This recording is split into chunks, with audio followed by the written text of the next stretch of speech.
Mike, in your 4 years here, where have you seen Morgan Riley make his greatest strides?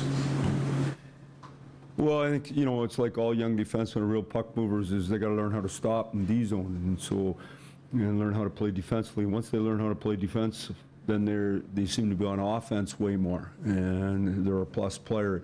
He's a real good player. He knows how to play without it, but can really play with it too, and he's a fun guy to play with because you get the puck a lot. He's got a ton of energy. He can play lots of minutes. He didn't play many last night, but he should be ready to go tonight. See you wearing a Raptors shirt there. The team's doing a Raptors ritual after the game. The Raptors left. Well, I mean, we're hoping to learn how to play right, and like they did. And in the end, they played unbelievable, stifling defense, and were able to win a championship. They had some hard knocks for years, and were able to get it done. I'm wearing this because they gave it to me. I was real selective with the lights out there. My wife was sleeping this morning, in the closet. I didn't really have a good handle on that, so it wasn't a big plan, but I'll take it. Have you seen growth in Hutchinson's game since last year? Well, I don't know how many games Hutch played for us last year. So let's watch. We're obviously, he's a real good person. Freddie likes him. Stevie likes him. He's got good work habits. People with good work habits continue to get better. It doesn't matter how old they are, they continue to get better. And so he has that. Now, it's a process, but, if you just look at our first month, he's got 4 big games. And so we need to be in a situation that we have a guy we can count on, and a guy we can know goes in there and we can help him win. And so that's a priority for him. And nothing like Saturday night at home against Montreal, good for him. What stands out to you about Montreal when you look over? Well, just speed. They play right. They got a good coach. They know how to play. They got good leadership in that room in Webb and Carey Price, and they're going to play right. And both teams will be excited here tonight. Like I said, it's Saturday night, and it should be a lot of fun. You passed Dick Irvin on the all-time coaching wins list last night. Are you aware of that? I didn't know that at all, but his son called me when I was going to McGill. He was a Saskatchewan guy, and he was part of the recruiting process. So he used to look after me, get me some seats when my dad came to town in the Reds in the old days there in Montreal. I was a huge Habs fan, and so it was a lot of fun. And obviously, I didn't know that, didn't think about it, but I have fond memories. Mike, the 3 in 3 out, have you seen that before? Like just the what? The changing the lineup with three guys per each game? Well, I've done it lots in the past, just not in the NHL. You know what I mean? But what we're trying to do is we're trying to give everybody a fair opportunity. And if we had the right answer, we wouldn't be doing this. But we don't know, so we're going to figure it out for ourselves. As soon as we do, it's the National Hockey League. And saying that too, we still have guys that are playing on the Marlies that we're not, we're going to figure it all out, I guess, in the first 10 games. You hear a lot about how winning a game in October is just as important as it is in March, and great start to the season is key. But have you seen a difference recently in the last few years in the preparation of the players and a heightened awareness into how important these games at the beginning are? Well, I don't know about that, but I mean, they're ultra fit and ultra prepared when they come to training camp. For sure, they know they have to be just to survive. Anybody who's not gets off to a tough start. You earn your confidence. No one gives you confidence. You got to earn it, and you earn it in these first 20 games.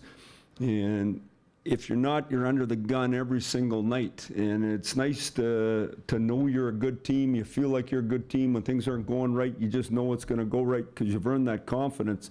When you start slow, you don't have that confidence, and then you're playing catch-up, and it's a hard league.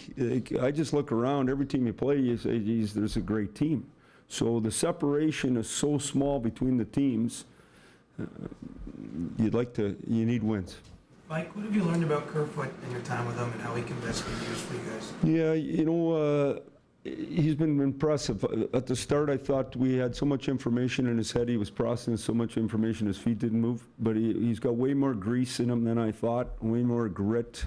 I think he can be a real important player for us. Farley's really working on him in the face-off circle. I think can that be a big part of his game. And obviously, the better that line plays and the more speed and tenacity they play with, the better we're going to be as a hockey club. And so that's a real important group for us. And I like what he's doing. Him and Mickey are really going in the right direction. I thought Mersey's doing the same thing, so, it's a pretty good group for us. Mike, you say many times over the last few weeks that the words, "We believe this is our time." How essential is that to create that mentality? Yeah, I think it's just, some of us have been here a long time, some of us have just been here a short time, but we've been through enough now, we just think, it's time, why not us? And so, now, I'm not a big believer in a slogan and then you do nothing. To me, what's the action plan coming out of every meeting? Where are we going? So, it's like dreaming with your eyes open. Dreaming at night's a totally different thing. Dreaming with your eyes open is you got a plan. You got an action plan to where you're going and what you're doing, and that's what we're trying to do. We worked hard at it this summer to really evaluate our team. We made a lot of changes in our lineup here. We're all going to watch. We're going to see what happens. Mike, you've been talking quickly about the leadership of the Canadians with Weber and Price, but what do you like about your new captain, John Tavares?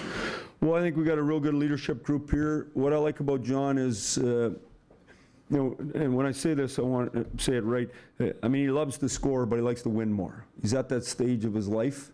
And, early in your career, often it's the individual time. He's at the team time for sure. But I love his habits. And I talked about habits earlier. I'm a big believer that people with good habits, they get better every day. Not just when they're 20, not just when they're 30, they get better every day because they're energized. They get out of bed, they don't need to hook booster cables to their butt to get them going. They're up, they're ready to go, they're after it. That's him. He comes in every day, he's a pro. So he eats right, sleeps right, talks to people right, treats everybody good, works hard, competes hard. I think it's a great example. And to me, it has nothing to do with what you say, it has to do with what you do, and he sets the bar high. Mike, have you ever heard the theory of strong link sports and sort of weak link sports? Whereas strong link sports, you need your best players to be better than the other team's best players, and weak link sports are more based on depth and sort of your weakest link being better than the other team's weakest link. I just wonder where you see hockey fit in on that spectrum. Well, I think obviously it's a real depth game for sure. It's nice if your best players are better than your best players, and it's nice. Scotty Bowman used to tell me all the time when I first started coaching the Red Wings that you need 25 players. I'd say to him, you only allowed 23. You need 25 players. You need 7 top 6. You need 10 top 9. You need 8D that can play, like a bit of a fantasy world. But, in the old days you could do that stuff. But the reality is the more depth you have and the deeper you are down your lineup and the more people you can roll out night after night, you can win night after night. If you only have a few stars, you can't win night after night. Now, they get points, but you go home disappointed a lot. You need team depth. So how about both is my answer.